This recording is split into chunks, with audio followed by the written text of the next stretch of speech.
Hello again, Klein ISD students. We are going to add our Microsoft OneDrive to Schoology.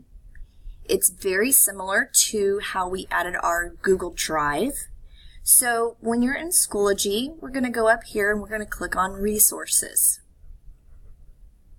On the left-hand side, we're going to click on the Apps icon. Here under My Resource Apps, you can see Microsoft OneDrive Resource App. We want to click on that, and we're going to get the authorization box again. We're going to go ahead and click Approve. You can click Authorize if that pops up, and then you can see all of your OneDrive documents, PowerPoints, anything that you have in your OneDrive will now be listed here to use within Schoology.